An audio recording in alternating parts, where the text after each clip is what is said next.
Hello friends, जय हिंद। और जैसा कि आप देख रहे हैं, अभी मैं पेपर दे करके बाहर आ चुका हूँ। और अब फाइनली जो है मैं अपने घर जा रहा हूँ पेपर दे करके। और मैं पेपर का एनालिसिस आपको बताने के लिए ही मैं ये वीडियो शूट कर रहा हूँ। तो फ्रेंड, जैसे कि हम बता रहे हैं, पेपर का जो एनालिसिस है तो इजी टू मॉडरेट कह सकते हैं, क्योंकि इतना ज़्यादा इजी लेवल नहीं रहा है इस बार। और जैसे कि रीजनिंग की बात करें तो रीजनिंग का लेवल इजी था, बट कहीं ना कहीं मैथ थोड़ा हार्ड बोल सकते हैं, क्योंकि जैसी इससे पहले की शिफ्टें आई हैं उनमें इतना टफ नहीं था मैथ। एनालिसिस देखने से पता चला, और इसमें काफ़ी अच्छे क्वेश्चन थे। बट ऐसा नहीं है, 10 से 12 क्वेश्चन हमारे इजीली बन रहे थे। 2 से 4 क्वेश्चन या 4-5 क्वेश्चन ऐसे थे जो मैथ के हार्ड थे। मैथ में जैसे कि कुछ क्वेश्चन मैं बताना चाहूँगा। जैसे एक क्वेश्चन आया था 996 में क्या ऐड किया जाए कि वो एक वर्ग बन जाए, ऐसे वो कुछ ऑप्शन दिए हुए थे। और एक 72 से एक सीरीज दी हुई थी, उसमें डिजिबल बताना था। वहाँ पे एक्स फाइंड करना था कि 72 से डिवाइड करने पर एक्स की प्लेस पर कौन सी वैल्यू आएगी। और हमारे पास एक क्वेश्चन आया हुआ था जैसे कि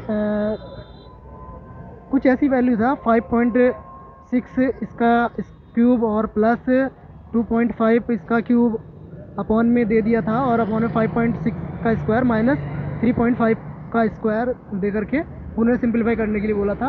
और जैसा कि सिंप्लीफिकेशन का क्वेश्चन काफ़ी टफ आया था इस बार। और सिंप्लीफिकेशन के साथ साथ हमारा जो है टाइम एंड वर्क से भी क्वेश्चन अच्छा आया था।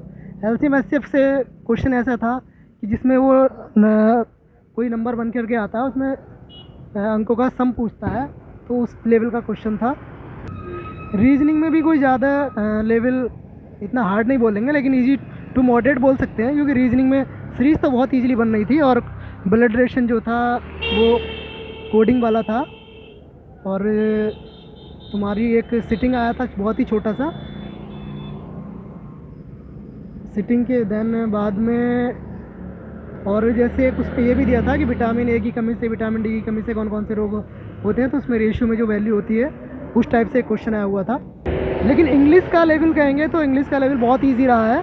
मैं मानता हूँ हिंदी से भी बहुत इजी था, लेकिन थोड़ा जीएस का पोर्शन थोड़ा अच्छा आया था। जीएस हार्ड बोल सकते हैं, जीएस के सारे क्वेश्चन अच्छे थे। एक अर्जुन पुरस्कार के से रिलेटेड क्वेश्चन आया था कि 2022 में किसको अर्जुन पुरस्कार नहीं मिला है, उसमें 4 ऑप्शन थे। और लोकसभा से रिलेटेड क्वेश्चन था, और एक 8वीं अनुसूची से भी एक क्वेश्चन आया था जीएस में। बाकी जीएस जो है पढ़ के जाइए। ऐसा जो बोल रहे थे कि रिपीटेड क्वेश्चन हो रहा है, ऐसा कुछ नहीं है कि इस शिफ्ट में कोई भी क्वेश्चन रिपीट नहीं हुआ है। अब हिंदी का थोड़े लिए हिंदी के लिए बात कर लेते हैं। हिंदी बहुत ईजी आई थी। हिंदी में जैसा कि बोल रहे हैं कि मतलब मैं आपको बताऊँ कि जैसे पीठ फेरना होता है, मुहावरा होता है, वो आया था।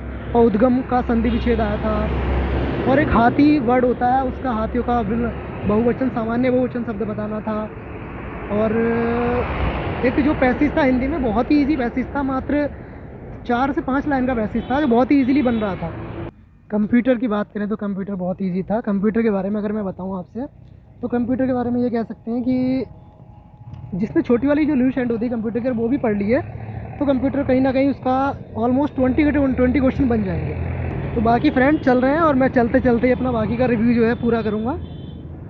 और जो है बाकी के जो क्वेश्चंस थे, और हिंदी में तद्भव से भी तत्सम से एक क्वेश्चन आया था, तद्भव से भी एक क्वेश्चन था।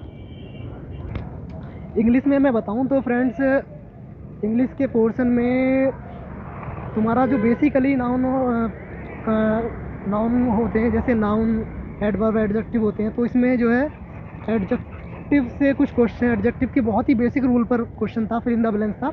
उसमें बताना था कि कौन सा एडजेक्टिव है, कौन सा मतलब जो है कंजंक्शन है। इस बेस पे क्वेश्चन आ रहे थे। और एक आर्टिकल बेस पे भी था कि कौन सा आर्टिकल यहाँ पे सूटेबल है, कौन सा नहीं, फिल इन द ब्लैंक्स में।